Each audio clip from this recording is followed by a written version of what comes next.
Hi hello வணக்கம் welcome back to விடியலே beauty Tamil. இன்றைக்கி வீடியோவில் என்ன பார்க்க போகிறோம் அப்படின்னா, வீட்டிலேருந்தே கோகோனட் ஆயில் எப்படி ரெடி பண்ண போகிறோம். அதுவும் ரொம்ப சீக்கிரமாக சிம்பிளாக சூப்பரான பியூரான நேச்சுரலான கோகோனட் ஆயில் தான் நம்ம ரெடி பண்ண போகிறோம் அப்படிங்கிறத பற்றி தான் இந்த வீடியோவில் பார்க்க போகிறோம். சரி வாங்க வீடியோக்குள்ளே போய் பார்த்துடலாம். அதுக்கு நான் 2 தேங்காய் எடுத்திருக்கேன், சைஸை பொறுத்து இருக்கும். ஸோ அதை நல்லா துருவி எடுத்திருக்கேன். இதை 3 பாகமாக நம்ம தேங்காய் பால் செப்பரேட் பண்ணி எடுத்துக்கலாம். ஃபஸ்ட்டு பால் திக்காக இருக்கணும், செகண்ட் பால் கொஞ்சம் தண்ணியாக இருக்கும், தேர்டு பால் நம்ம சமையலுக்கு எதுக்காவது நம்ம யூஸ் பண்ணிக்கலாம். இப்போ கையிலே பிழிஞ்சு நம்ம எடுத்துக்கலாம், இல்லை காட்டன் கிளாத்து கூட வச்சு நம்ம பிழிஞ்சு எடுத்துக்கலாம். நான் கையிலே ஃபஸ்ட்டு பால் கொஞ்சம் திக்காக கையிலே பிழிஞ்சு எடுத்துக்கிட்டேன். கையிலே பிழியும் போது என்ன தான் பிழிஞ்சாலும் கொஞ்சம் சாறு தான் நம்மளால் எடுக்க முடியும். ஸோ அதனால் காட்டன் கிளாத்னால் ரொம்ப ஈஸியாக இருக்கும். பட் காட்டன் கிளாத்தில் நான் பண்ணலை. ஸோ கொஞ்சம் நேச்சுரலாக இருக்கட்டுமே அப்படிங்கிறனால நீங்கள் செய்யும் போது கையெல்லாம் நல்லா சுத்தமாக வாஷ் பண்ணிவிட்டு, ஃபில்ட்ரு பண்ணுறதுக்கு எதெல்லாம் எடுக்கிறீங்களோ அதெல்லாம் நல்லா வாஷ் பண்ணிவிட்டு காய வச்சுட்டு அதுக்கப்புறமா நீங்கள் ஃபில்ட்ரு பண்ணுறதா இருந்தாலும் சரி, இதில் பாட்டிலில் ஸ்டோர் பண்ணி வைக்கிறதாலும் சரி க்ளீனாக வச்சுக்கோங்க. இப்போது நம்ம தேங்காய் பால் எடுத்தாச்சு. எனக்கு இந்த அளவுக்கு தேங்காய் பால் கிடச்சிருக்கு. 2 டைம்ஸ் நான் தேங்காய் பால் எடுத்திருக்கேன். ஃபஸ்ட் டைம் நல்லா திக்காகவும், செகண்ட் டைம் கொஞ்சம் தண்ணி விட்டு எடுத்திருக்கேன். இது 3rd டைம் எடுத்தது. இதை நம்ம தேங்காய் பால் 3rd டைம் எடுத்தது சமையலுக்கு ஏதாவது ஆப்பம் அந்த மாதிரி நம்ம எடுத்துக்கலாம். இதை ஒரு 12 hours ஃப்ரிட்ஜில் வச்சு நான் எடுத்துருக்கிறேன். நல்ல ஒரு க்ரீமியாக வந்துடும். நம்ம அந்த தண்ணி விட்டுருப்போம் இல்லையா, அது மட்டும் அடியில் இருக்கும். அந்த க்ரீமியாக இருக்கிறத மட்டும் நம்ம எடுத்துக்கலாம்.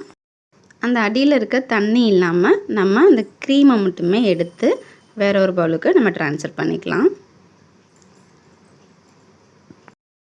தேங்காய் பால் எடுத்ததுக்கப்புறமா கைப்படாமல் அப்படியே நீங்கள் ஃப்ரிட்ஜில் வச்சிடணும். அதுவும் நம்ம க்ளோஸ் பண்ணி வைக்கணும். மூடி போட்டு நல்லா மூடி வச்சிடணும். அதுக்கப்புறமா நம்ம எடுத்து இந்த மாதிரி நம்ம எடுத்துக்கலாம். அந்த க்ரீம் மட்டும்தான் நான் எடுத்துகிட்ருக்கேன். ஸோ பேலன்ஸ் தண்ணியை நம்ம யூஸ் பண்ண முடியாது. நம்மளுக்கு இதிலேருந்து தான் ஆயில் ரெடி பண்ண போகிறோம்.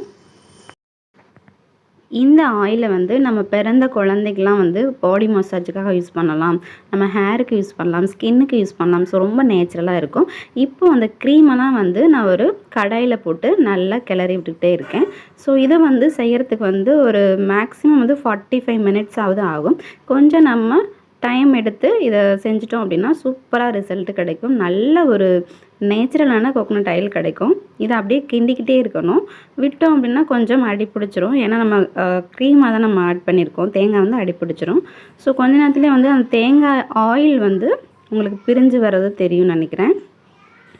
நான் ஸ்பூனில் கூட எடுத்து காமிக்கிறேன். ஸோ நீங்கள் ஓரமாக விட்டுட்டீங்க அப்படின்னா அப்படியே அடி பிடிச்சிரும். ஸோ அதனால் கொஞ்சம் கொஞ்சமாக நீங்கள் பக்கத்துலேயே நின்று லோ ஃப்ளேமில் வச்சு நீங்கள் கிளறிட்டே இருக்கணும்.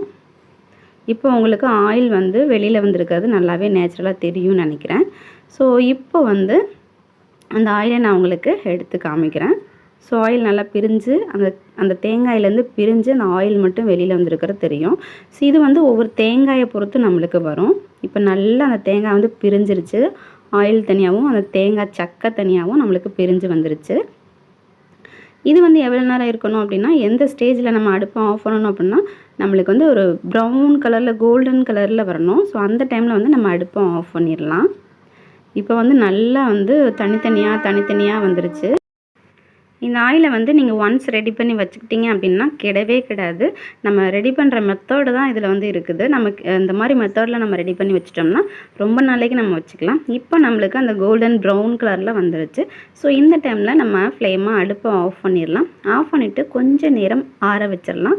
ஒரு மிதமான சூடு இருக்கும்போது நான் ஒரு கிளாஸ் பாட்டிலில் ட்ரான்ஸ்ஃபர் பண்ணிக்கிறேன்.